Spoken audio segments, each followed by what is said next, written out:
Amén. Pueden compartir sus Biblias, capítulo 1, y vamos a leer el versículo 1 en adelante.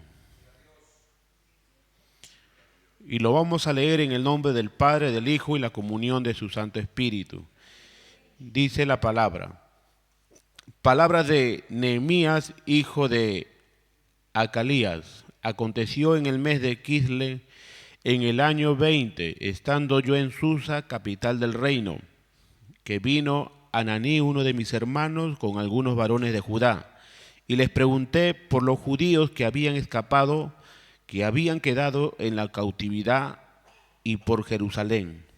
Y me dijeron, el remanente, los que quedaron en la cautividad, allí en la provincia están en gran mal y afrenta, y el muro de Jerusalén derribado, y sus puertas quemadas a fuego.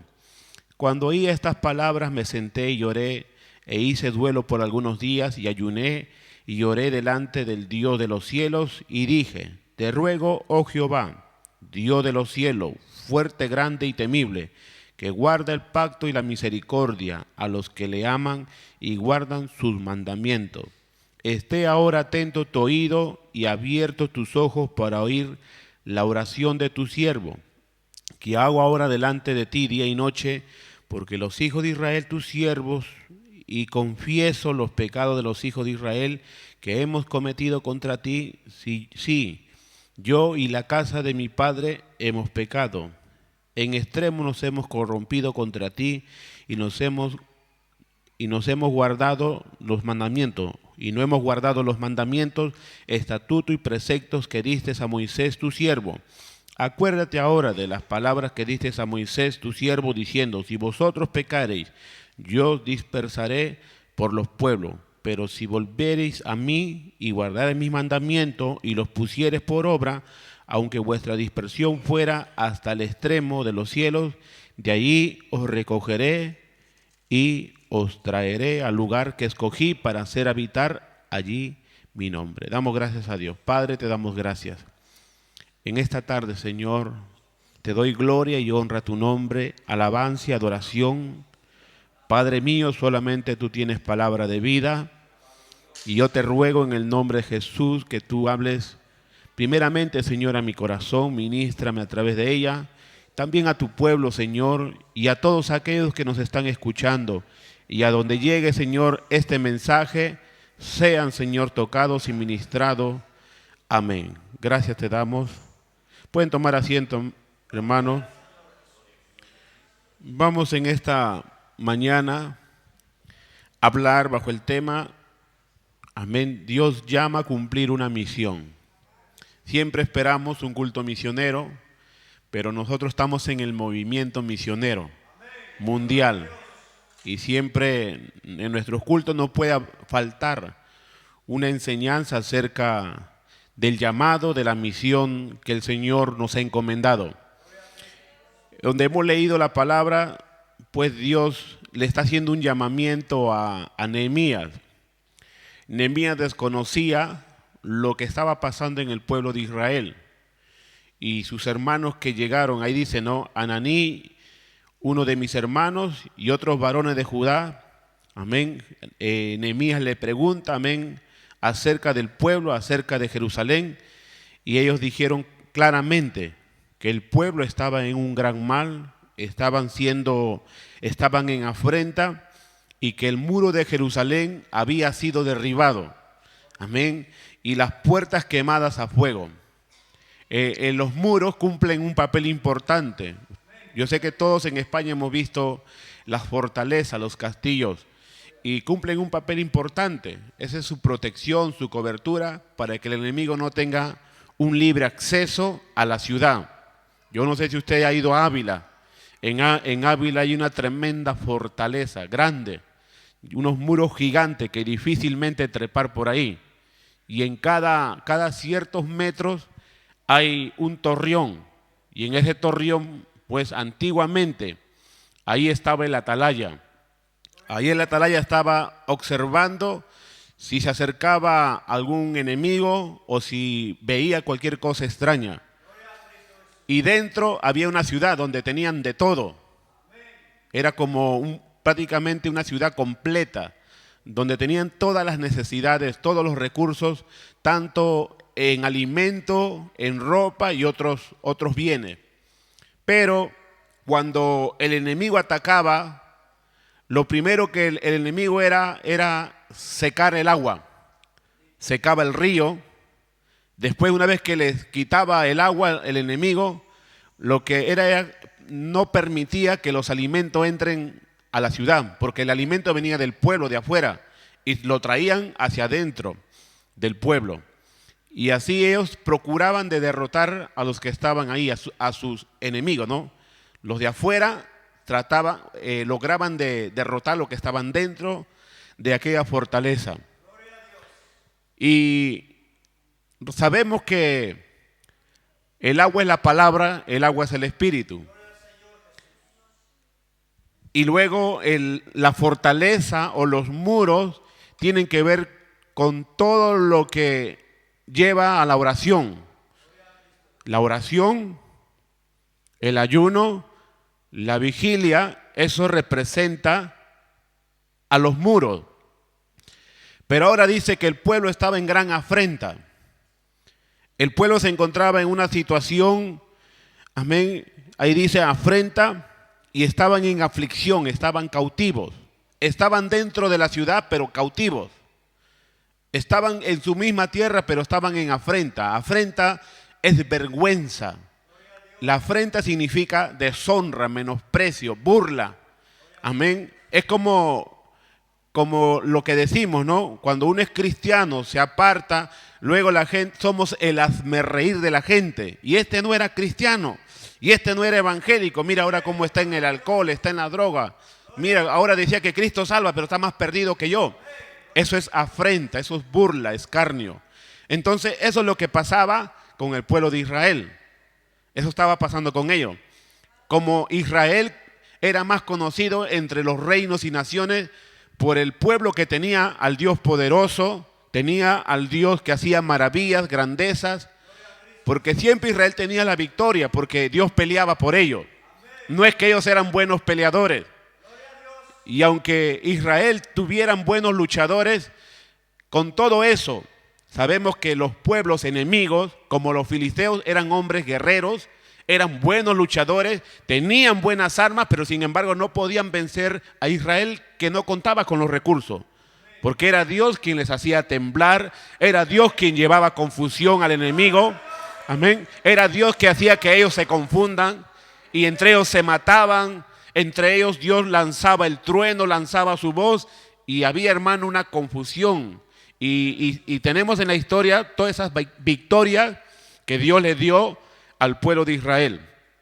Pero ahora dice que no tenían agua, no lo explica detalladamente, pero históricamente lo sabemos.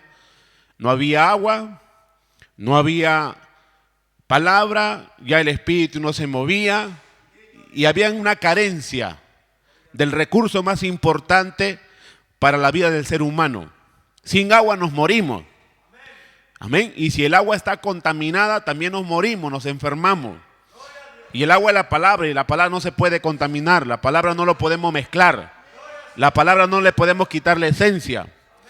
Amén. La palabra y el agua tiene que ser pura para poder tener, amén, una buena hidratación y nuestro organismo funcione bien. Entonces estaban prácticamente, y luego de eso, el enemigo, una vez que los derrota en el área física, en el área económica, entonces el enemigo empieza, ya el enemigo calculaba ya un tiempo, estos ya están débiles, aquí hay gente enferma, ya no pueden luchar, ya no pueden pelear. Ellos calculaban, ya sabían un tiempo aproximado donde ellos podían estar ya listos para ser atacados. Y entonces ya el enemigo vio que estaban débiles y se dieron cuenta que ya no tenían la protección de Dios. Entonces el enemigo lo que hizo es derribar la puerta, quemar esa puerta y empezar a derribar los muros. O sea, hemos dicho que el muro es la oración, ¿no? Entonces todo eso se va cayendo en la vida del creyente. Porque Dios pone sobre nuestra vida alrededor, pone muro, pone antemuro. Y luego una vez que ya derriban los muros, empieza el asesinato.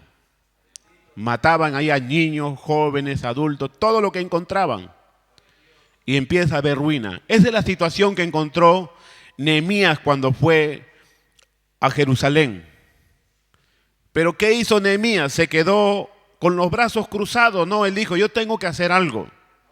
Porque cuando él se enteró la noticia, lo primero que él hizo es orar, invocar al nombre del Señor.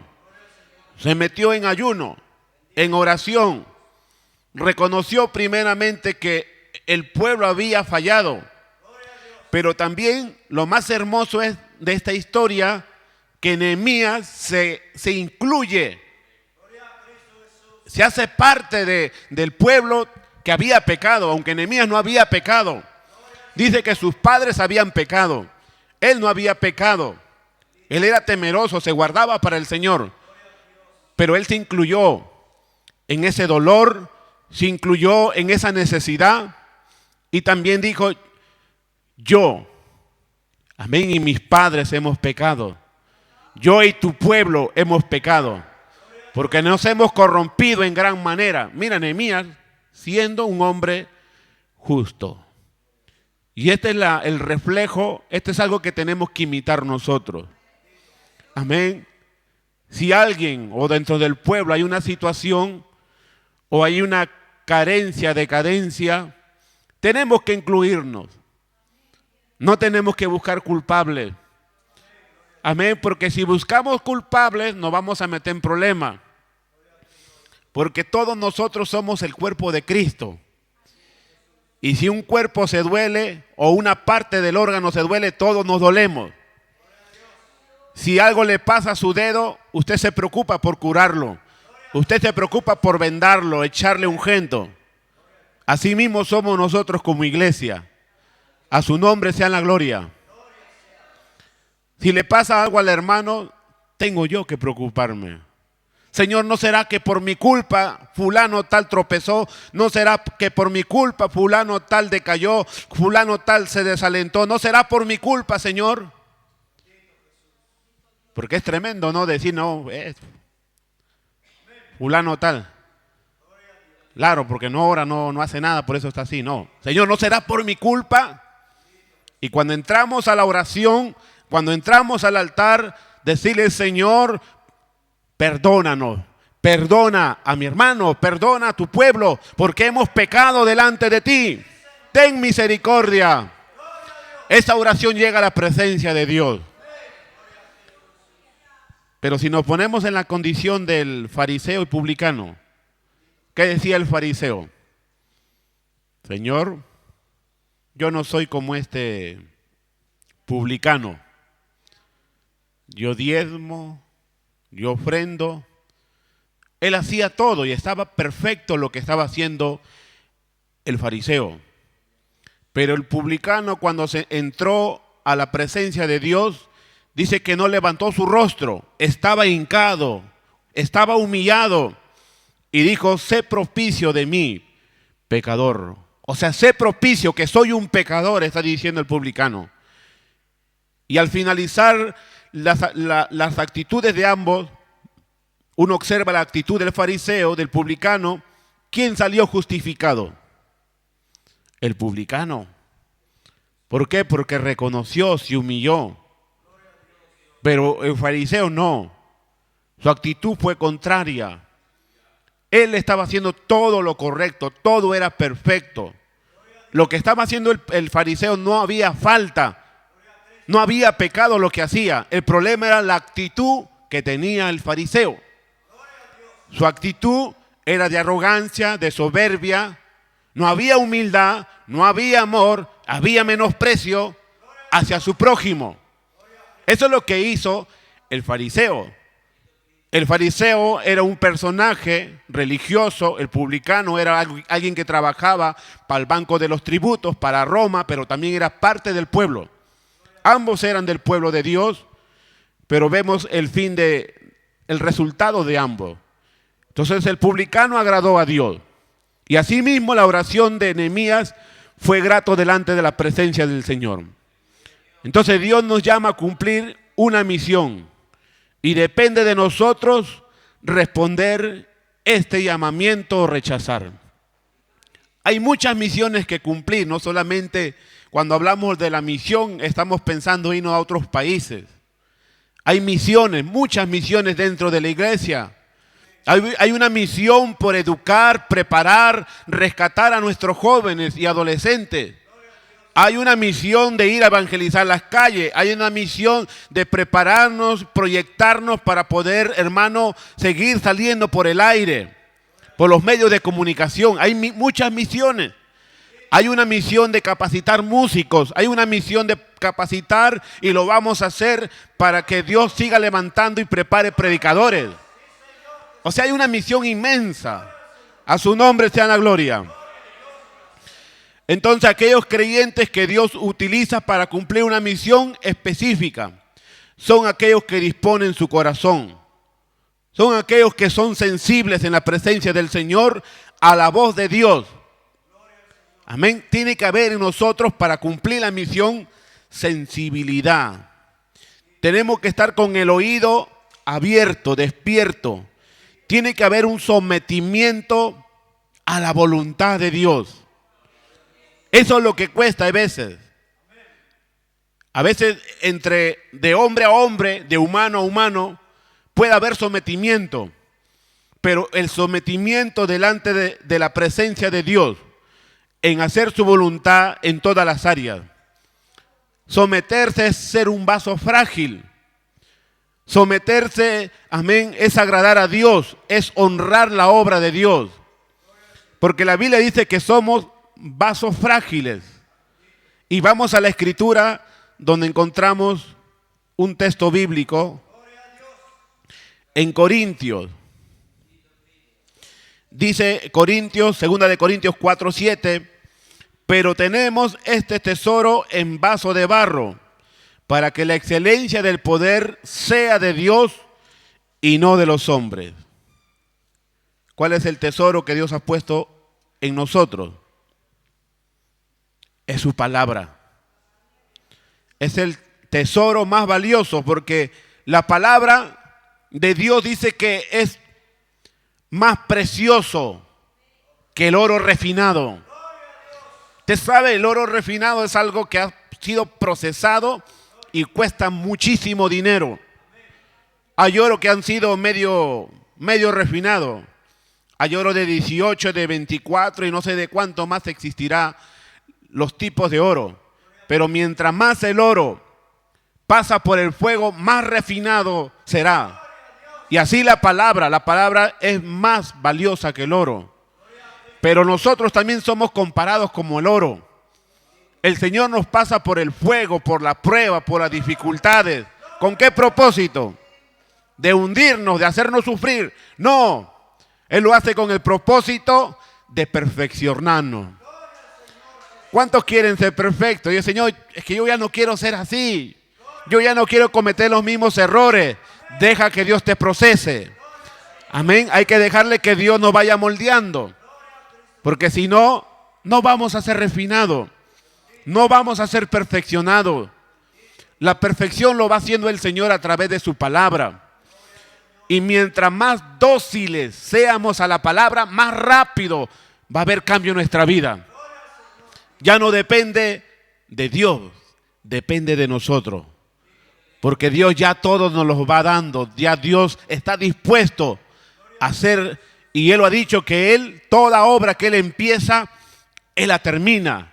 Toda buena obra que Él comienza, Él la perfecciona. Porque vamos a ir al cielo perfectos. Amén. En esta tierra todavía hay imperfecciones. Pero ni bien toque la trompeta del Señor, este cuerpo va a ser transformado en un cuerpo perfecto, inmortal. A su nombre sea la gloria. Entonces hay una buena obra que hacer. ¿Cuántos quieren hacer esa buena obra? Hay que pagar un precio. Dios quiere utilizar nuestras vidas. El que se siente excluido porque no quiere involucrarse, no porque no lo tomen en cuenta. Ayer hablaba con una joven, me dice que a mí me excluye, a mí me menosprecia. Entonces yo tuve que darle un consejo y a la luz de la palabra le tuve que decir que ponga su mirada en Cristo, que se involucre. Pero ella se sentía que nadie le tomaba en cuenta. Si nosotros vamos a esperar que nos tomen en cuenta, ¿sabes qué? No vamos a encontrar nada, no vamos a hacer nada. Pero si nosotros nos involucramos y estamos siempre dispuestos a todo, entonces vamos a encontrar nuestra bendición. A veces queremos que nos involucren en cosas que resaltan, pero hay cosas que Dios nos pide y cosas que tenemos que hacer que quizás no son muy sobresalientes, como limpiar el baño. Yo quiero involucrarme, bueno, hay para que limpie el baño. Ahí no levantan la mano, yo no sé si aquí pasa esto, pero a lo mejor los que me están escuchando quizás por ahí les pasa esto. Dice, ¿cuánto quieren involucrarse? A ver, para limpiar el baño, para limpiar los cubos, para pintar, para hacer cualquier otra cosa que no sea participar en el altar. No quieren involucrarse. Dice, no me toman en cuenta, no me quieren. No, porque a veces nos acostumbramos al púlpito, nos acostumbramos a tener participación en los cánticos, los instrumentos, nos acostumbramos a estar en la cabina y tener privilegios sobresalientes, pero no queremos tener privilegios, amén, que parecen no ser sobresalientes, pero es de gran estima delante del Señor. A su nombre sea la gloria. Entonces Dios quiere utilizar instrumentos útiles en sus manos para cumplir una misión específica. Y ahí vemos en Nehemías que tuvo un vivo deseo de que su pueblo salga del oprobio, salga de la burla. Y Nehemías lo primero que hizo fue orar. Porque mira, hermano, cualquier situación que nosotros estemos pasando, si no miramos al cielo, no tendremos respuesta. No habrá solución. No hay otra alternativa, solamente nuestra alternativa es Jehová, Dios de los ejércitos. Cristo es nuestra única alternativa, nuestra única ayuda, nuestra única salida. No hay salida, no hay respuesta por ninguna parte. Vayamos donde vayamos, nos vamos a estrellar. Vayamos a donde vayamos, acudamos la ayuda. Vamos a terminar decepcionados. Vamos a terminar defraudados. Pero Nehemías no acudió directamente al rey, sino que acudió a Dios y Dios tocó al rey. Y Dios proveyó todos los materiales. Ya Nehemías fue directamente ya a pedir, porque ya el rey había sido tocado. Porque aunque la palabra no lo dice, pero ya el Señor había tratado con el rey. Y Dios le dio todos los materiales. A su nombre sea la gloria. Por eso en el Salmo, abran sus Biblias, Salmo 126, versículo 1 dice: cuando Jehová hiciere volver la cautividad de Sión, seremos como los que sueñan. Entonces nuestra boca se llenará de risa y nuestra lengua de alabanza. Entonces dirán entre las naciones, grandes cosas ha hecho Jehová con esto. Grandes cosas ha hecho Jehová con nosotros. A su nombre sea la gloria. Entonces Nehemías, al ver la situación en Jerusalén, sintió un reto, un compromiso y decidió esforzarse. Amén. Lo que hizo, tuvo voluntad, porque para hacer las cosas, cualquier cosa que usted haga, no solamente en la iglesia, en lo secular. Si usted quiere hacer algo, quiere ser un profesional, tiene que esforzarse, tiene que tener voluntad, tiene que tener compromiso. Para todo en la vida, lo que usted quiera lograr, tienen que haber estos requisitos. Si estos requisitos faltan en nuestra vida, no vamos a tener nada. Entonces hay que tener un corazón sensible a las necesidades de todo. Cuando hablamos de las necesidades de todo, quiere decir que yo no solamente puedo pensar en mí. Yo solamente no puedo pensar, yo nomás voy a crecer, yo nomás tengo que tener todo, que a mí nomás Dios me use, que yo nomás sea bendecido. No, si yo estoy viendo una necesidad que a mi hermano le falta, o mi hermano no está siendo bendecido, o su vida está decayendo, tengo que preocuparme por esa necesidad. De todos. Uno para todos y todos para uno. Esa tiene que ser la carga en nuestros corazones. Nehemías, como un solo hombre, él no pensó en su trabajo. Él no pensó en su seguridad, él estaba pensando en todo el pueblo. Mi pueblo no puede estar así. Y Dios lo usó. Un solo hombre que se ponga en la brecha, una sola hermana, joven, adolescente, que se ponga en la brecha, hermano, es suficiente para que Dios lo use como un instrumento. Dios usó a un Nehemías, Dios usó a Daniel, Dios usó a un Elías, usó a un Eliseo. Siempre Dios ha levantado un hombre. A su nombre sea la gloria. ¿Por qué? Porque de esa manera la excelencia y la gloria va a ser de Dios. Porque a veces pensamos, ¿no? Ponemos la mirada quizás, bueno, en el pastor o en los líderes. Y quién sabe que aquel o aquella que menos pensamos, Dios lo puede levantar. Dios lo puede usar. A veces nosotros quizás pensamos para obtener grandes cosas tenemos que ser 500, 600 y quién sabe que el Señor trae a un hombre, se convierte y Dios lo toca a su corazón y nos entrega grandes cosas. Dios lo hace de muchas maneras. Dios no hace las cosas nuestra lógica, Dios lo hace todo lo contrario muchas veces a lo que nosotros pensamos. A su nombre. Entonces, como llamado de Dios, hay que buscar la voluntad de Dios en oración y en ayuno. Jamás, cuando nosotros entremos con un corazón dispuesto y sincero, humillado y quebrantado, jamás nos vamos a levantar de una oración sin algo, sin alguna revelación, sin un sentir. Algo Dios tiene que hablarnos, algo Dios tiene que decirnos. Nunca yo me he levantado, hermano, a pesar del cansancio, de tantas cosas. Cuando uno dispone su corazón, uno se levanta con expectativas nuevas. ¿Por qué? Porque esta es la oración donde podemos conversar con Dios. En la oración conocemos la voluntad de Dios. A su nombre.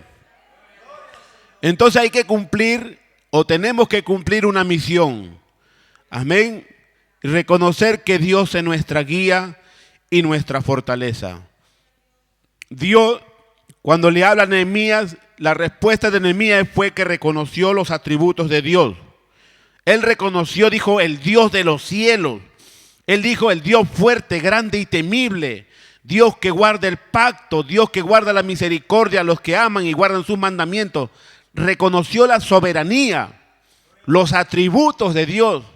Usted ve que no solamente Nehemías entró, Señor, yo quiero esto, no. Empezó a exaltar, a engrandecer los atributos de Dios.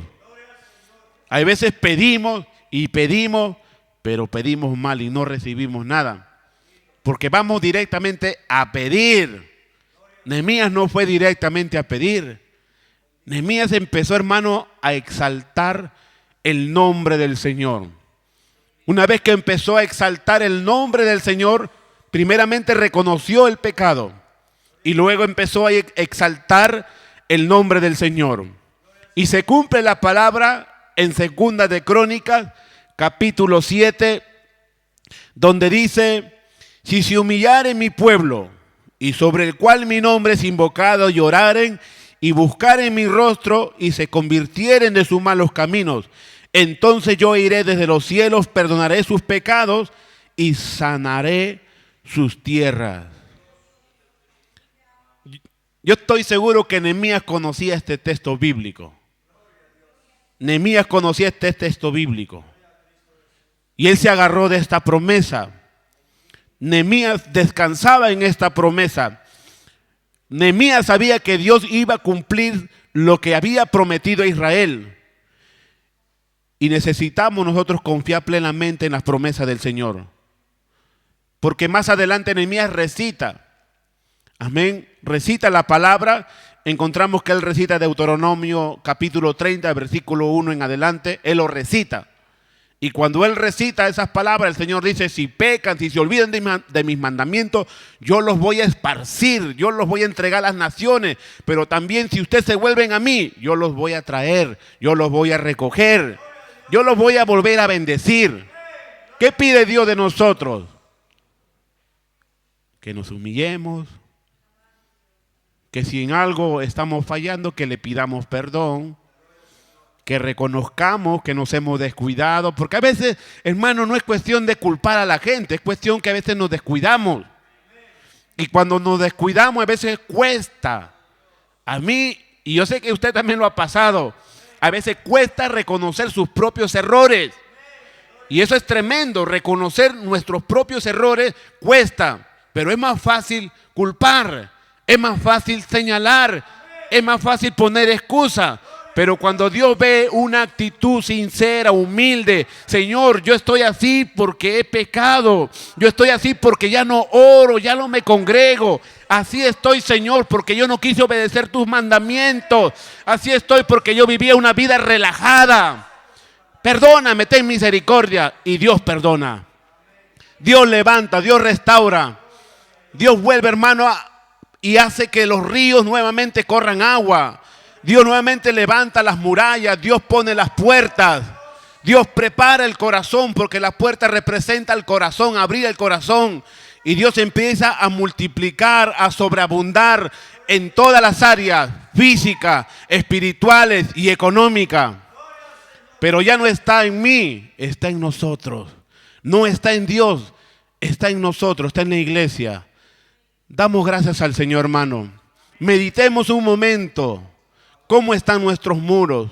¿Cómo están las puertas de nuestro corazón? ¿Cómo estamos delante de Dios? Necesitamos una intervención de parte de Dios. Necesitamos que Dios obre en nuestras vidas. A veces Dios necesita operar. Dios necesita extirpar. Pero hay que reconocer. Póngase de pie, amado hermano. Amada hermana, póngase de pie. Siempre en la Biblia encontramos que siempre el deseo y el anhelo de Dios ha sido hacernos el bien. Nehemías descansaba en las promesas de Dios, porque él estaba bien claro que Dios cumple sus promesas. Quizás tú estabas marchando bien, haciendo la obra, pero de momento empezaste a dudar. Pero Dios siempre espera.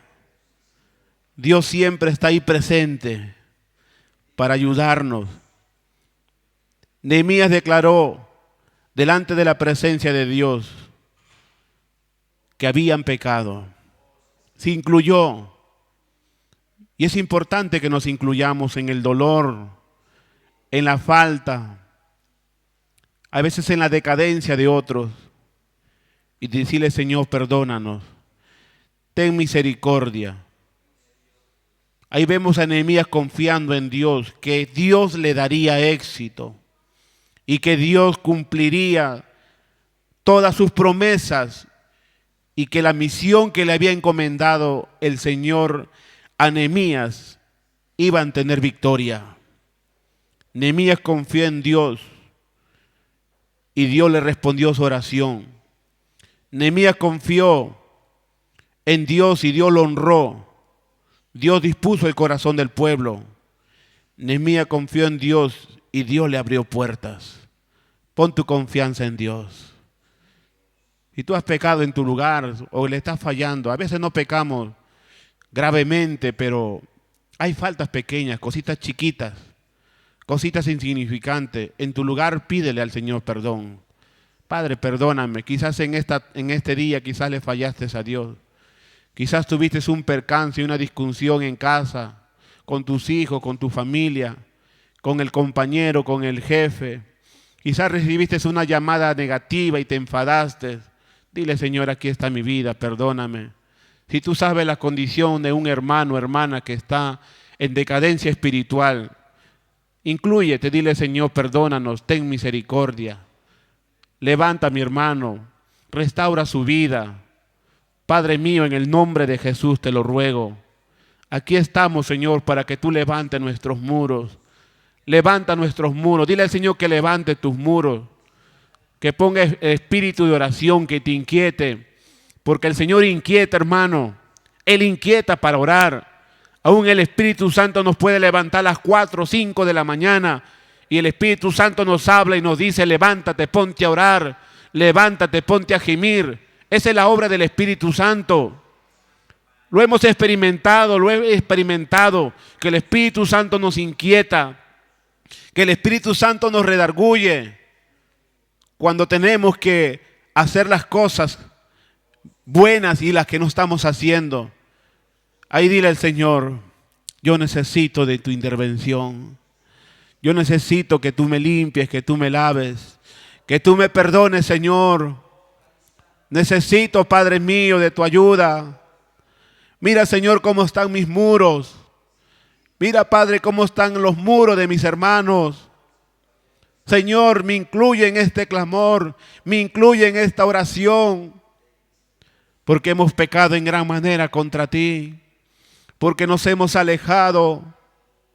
Pero en esta hora, Señor, tomamos una decisión de seguir adelante, de seguir edificando, de seguir levantando esos muros, buscando tu rostro, humillándonos, porque tú vas a sanar nuestras tierras, porque tú vas a proveer, vas a bendecir, porque tú vas a guardar de nuestra familia, de nuestros hogares, vas a guardar de nuestros jóvenes, adolescentes, de nuestros niños.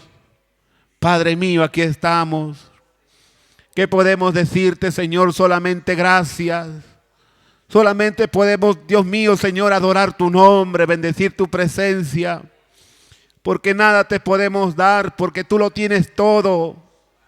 Nada podemos, Dios mío, Señor, ofrecerte, solamente nuestra alabanza, solamente nuestra adoración, solamente, Señor, el sometimiento, la obediencia, la humildad, un servicio sincero, nuestro corazón abierto para recibir tu palabra.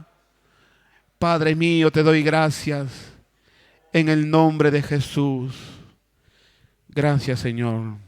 A su nombre, hermano. ¿Cuántos pueden dar palmas a Cristo? Alabar.